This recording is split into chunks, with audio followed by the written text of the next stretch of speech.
23-24 সালের যারা 22 অক্টোবর 2024-এর আগ পর্যন্ত নুলস্থা পেয়েছিলেন, আপনারা জানেন যে সকল নুলস্থা স্থগিত করেছে সকল কার্যক্রম।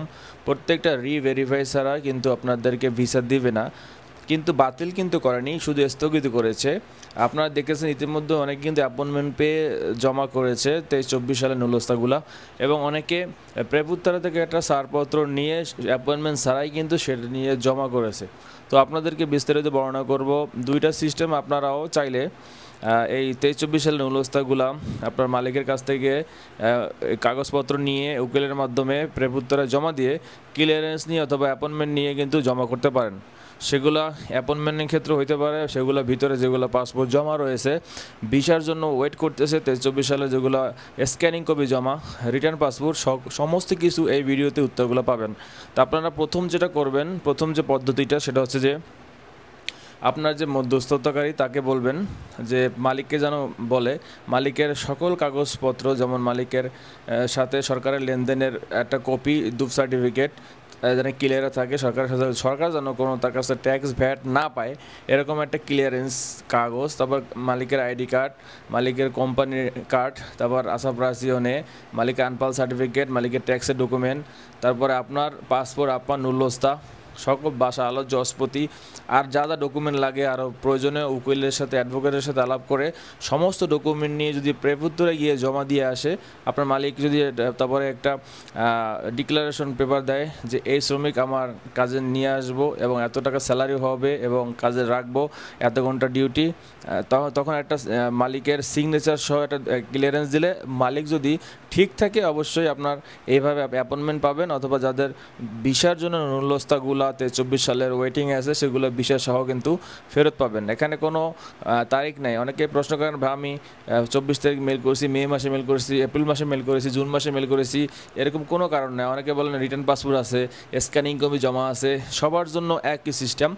এই পদ্ধতি অবলম্বন করলে আপনার যেখানেই আটকে আছে নুলস্থার কাজটা, কার্যক্রমটা, কারো ইমেলের মাধ্যমে আটকে আছে, কারো ভিসার মাধ্যমে আটকে আছে, কারো পাসপোর্ট ভিতরে জমা আছে, 23-24 সালের ক্লিয়ারেন্স পাচ্ছেন না, রিজেক্টও পাচ্ছেন না এবং ভিসাও পাচ্ছেন না। তো এই সিস্টেম করলে প্রথম এই সিস্টেমটা করলে আপনারা ভিসা অথবা যে কোনো একটা সমাধান পাবেন। কিন্তু মনে রাখবেন ওই মালিকই এই কাজগুলো করবে যদি মালিক নিজে মনে করে যে সে ঠিক আছে।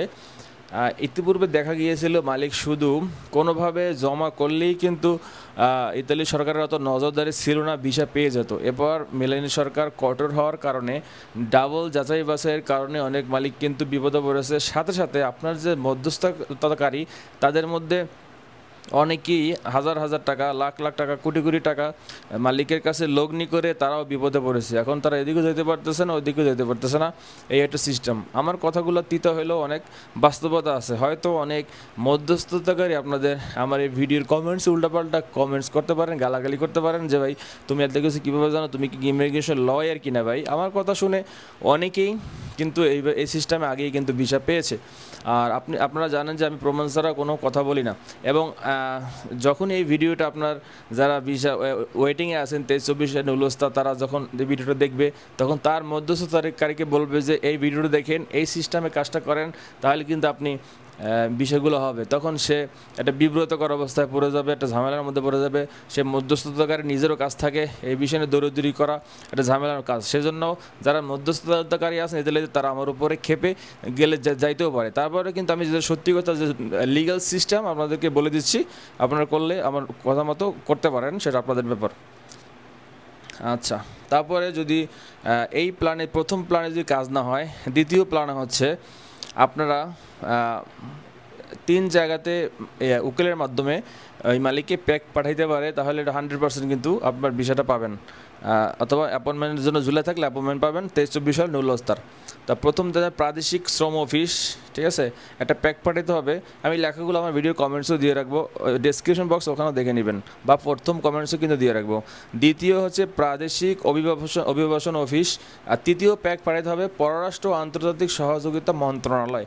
আমার এই 3টে জায়গায় যদি প্যাক পাঠান তাহলেই কিন্তু আপনারা অবশ্যই যদি মালিকের ডকুমেন্টস ঠিক থাকে ওই মালিকই এইসব প্রসেসিং করতে যাবে, যে মালিকে মনে করবে যে আমি সকল সরকারের সাথে লেনদেন ক্লিয়ার আছে, আমার সকল কাগজপত্র ঠিক আছে, সেই মালিক কিন্তু এই পদ্ধতিগুলো অবলম্বন করার চেষ্টা করবে।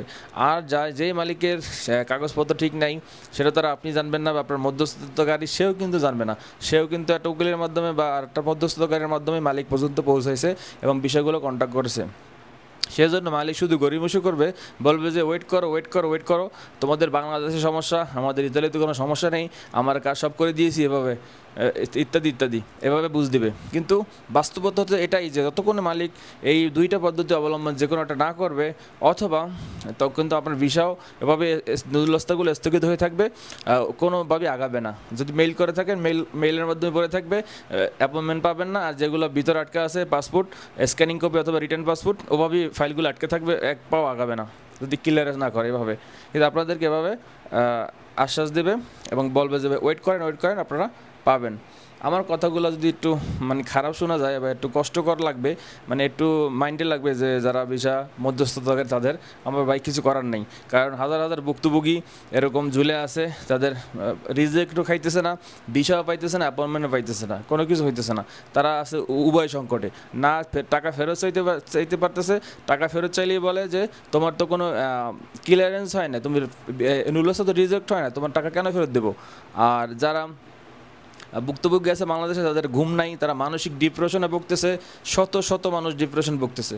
হয়তোবা এখানে আমার কথাগুলো খারাপ শোনা গেলো, আসলে করার কিছুই নেই। তো এটাই ছিল আজকে আমার ভিডিও।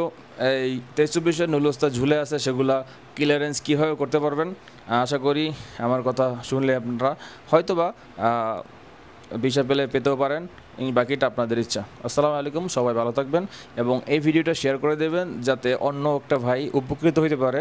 এবং কোনো কিছু প্রশ্ন থাকলে এই ভিডিওর কমেন্টসে আপনাদের প্রশ্নটা করে যাবেন, আমি প্রত্যেকটা কমেন্টসের উত্তর দিই। যারা ফেসবুক থেকে দেখে থাকেন এবং ইউটিউব থেকে দেখে থাকেন, যেখান থেকে দেখেন না কেন আপনারা কমেন্টসে প্রশ্ন করবেন, আমি প্রত্যেকটা প্রশ্নের উত্তর দেবো ইনশাল্লাহ। আসসালামু আলাইকুম, ভালো থাকবেন।